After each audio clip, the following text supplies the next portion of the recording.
నమస్తే. ఈ రోజు నుండి వచ్చే 3 నెలలకు సంబంధించిన రేషన్ బియ్యం ఒకటేసారి ఇవ్వబోతున్నారు. అంటే ఏప్రిల్, మే, జూన్ ఈ 3 నెలలకు సంబంధించిన రేషన్ సరుకులన్నీ ఈ రోజు నుండి ఇస్తున్నారన్నట్టు ఈ 3 నెలలకు సంబంధించి.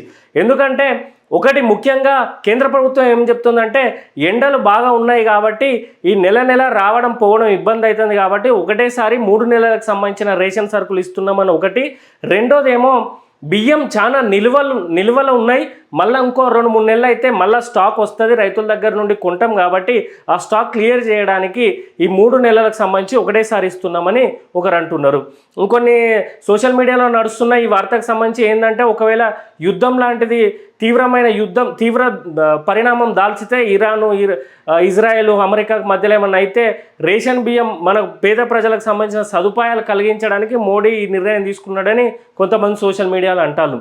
అయితే ఇదంతా అటుంచితే అసలు వార్త ఏంటంటే ప్రజలారా, తెలంగాణలో 1,10,00,000 రేషన్ కార్డులు ఉన్నాయి. బీఆర్ఎస్ ప్రభుత్వం ఎక్కువ ఇయ్యలే.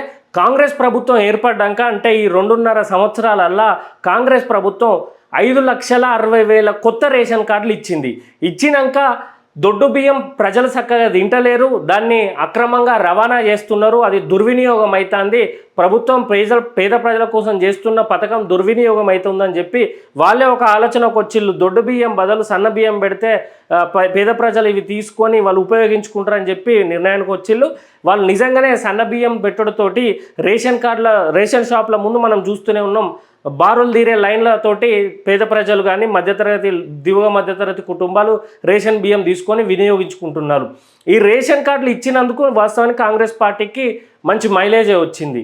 అయితే ఇక్కడ సమస్య ఏంటిదంటే ఒక సైడ్ ఏమో 3 నెలల సంబంధించిన రేషన్ బియ్యం ఈ ఒక్క నెలల్లో ఇస్తారని ఒకటి, రెండవదేమో 5.5 లక్షల రేషన్ కార్డులు కాంగ్రెస్ ప్రభుత్వం మన రాష్ట్రంలో ఇచ్చిందని ఒకటైతే అసలు పెద్ద విషయం ఏంటంటే దేశంలో రేషన్ కార్డులను తొలగించే ప్రక్రియ ముందు పెట్టుకున్నారు అటు కేంద్ర ప్రభుత్వం ఇటు రాష్ట్ర ప్రభుత్వాలు. మన తెలంగాణలో ఈరోజు వరకు 1,40,947 రేషన్ కార్డులను తొలగించడం జరిగింది. ఇది ఎందుకు తొలగించిల్లు అనేదే పెద్ద షాక్గా మారింది. ఏంటంటే ఎవరైతే ITR income tax returns file చేస్తారో గ్రామ పంచాయతీ అధికారులు దాని మీద ఇన్వెస్టిగేషన్ చేసి ఆ గ్రామ ప్రజలలో ఎవరైతే ఎక్కువ రిటర్న్స్ ఫైల్ చేసిల్లో, ముఖ్యంగా ఎవరైతే 6 లక్షల పైన ఆదాయం చూపెట్టిల్లో అట్లాంటి వాళ్ళందరికీ రేషన్ కార్డులు కట్ చేస్తున్నారంట.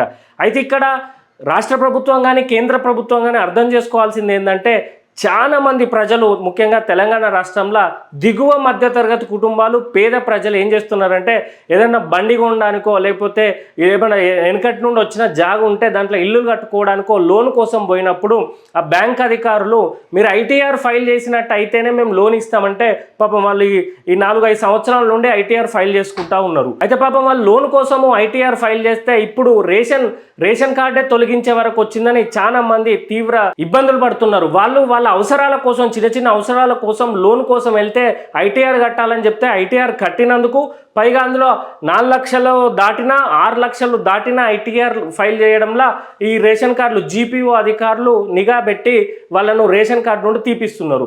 అయితే ఇక్కడ మనం ఆలోచించాల్సింది ఏంటంటే తెలంగాణలో రేషన్ కార్డు ఉంటేనే సంక్షేమ పథకాలు అందుతాయి. ఒక రేషన్ కార్డు చుట్టూ చాలా వరకు అన్ని సంక్షేమ పథకాలను అటాచ్ చేసిళ్ళు. ఉదాహరణకు ఆరోగ్యశ్రీ తీసుకోండి, ఉచిత కరెంటు స్కీమ్ తీసుకోండి, అట్లా చాలా రకాల సంక్షేమ పథకాలన్నీ రేషన్ కార్డు ఉండడంతో ఇప్పుడు ప్రజలందరూ చాలామంది ఇబ్బంది పడుతున్నారు. కోటి రేషన్ కార్డులు ఉన్న తెలంగాణలో ఇప్పటి వరకే 1,50,000 రేషన్ కార్డులు తొలగించిళ్ళు.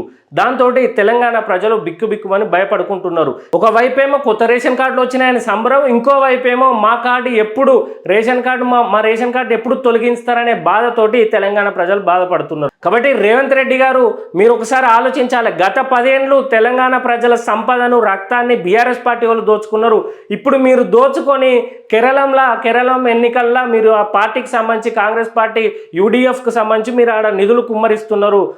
మన తెలంగాణ సొమ్ము అంతా అటు కేసీఆర్ కానీ ఇటు రేవంత్ రెడ్డి కానీ తెలంగాణ సంపదను దోచుకుంటే ఏం లేదట. కానీ ఇక్కడ ఏదో అవసరాల కోసం ఐటీఆర్ కట్టిన వాళ్ళ రేషన్ కార్డు తీయడం ఎంతవరకు సబబని విద్యార్థుల రాజకీయ పార్టీ తరఫున మేము ప్రశ్నిస్తున్నాం. 10 ఏళ్ళు దోచుకొని ఫామ్ హౌస్లో పండుకున్నాడు, ఇప్పుడు నువ్వేమో అధికారంలోకి వచ్చినప్పటి దోచుకుంటానే కమిషన్లు కాంట్రాక్టర్లు కబ్జాలు చేసుకుంటేనే తెలంగాణ సొమ్మంతా కాంగ్రెస్ పార్టీ కేంద్రంలో కాంగ్రెస్ పార్టీని గెలిపేయడానికి ఇప్పుడు కేరళలో కూడా నువ్వు మన సంపదను 1,000 కోట్ల రూపాయల నాడ తగలబెడుతున్నప్పుడు తెలంగాణ ప్రజలు ప్రజలు, దిగువ మధ్యతరగతి కుటుంబాలు గుర్తు రాలేదా? పైగా ఇది అధికారికంగా ప్రకటించకుండా గ్రామ లెవెల్లో ఈ సిస్టమ్ అంతా నడిపిస్తున్నాడు ముఖ్యమంత్రి రేవంత్ రెడ్డి. గుర్తుపెట్టుకో, తెలంగాణలో ఒక్క రేషన్ కార్డు తొలగించినా నువ్వు 2028లో ఇంట్లో కూర్చున్నాడు తప్ప మరోసారి అసెంబ్లీలో ఎమ్మెల్యే లాగా కూడా నిన్ను అడుగు పెట్టనీయమని తెలియజేస్తూ, ఇప్పుడున్న రేషన్ కార్డులలో ఒక్క రేషన్ కార్డు కూడా తొలగించొద్దని కోరుకుంటూ, డిమాండ్ చేస్తూ జై తెలంగాణ, జై వీఆర్పీ.